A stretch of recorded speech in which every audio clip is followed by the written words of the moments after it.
Hi, this is Jess from Music Lounge. Today we will be learning about time signatures. Let's get started. Time signatures tell us how many beats or counts are to be done in each measure of music. Time signatures are written or placed right beside the treble clef. There will be two numbers, for example 2/4. For now, let us focus on the number at the top.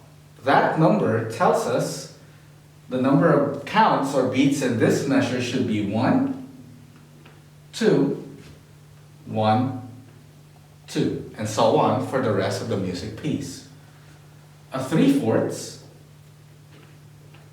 will tell us that we need to count 3 in every measure, thus 1, 2, 3, 1, 2, 3. A 4/4 time signature is also known as common time, indicated by a big letter C.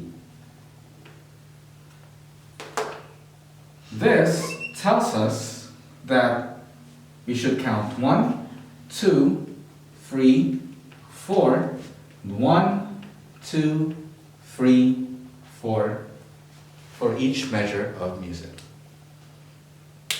I hope you learned from this video. Again, this is Jess from Music Lounge. Thank you for watching.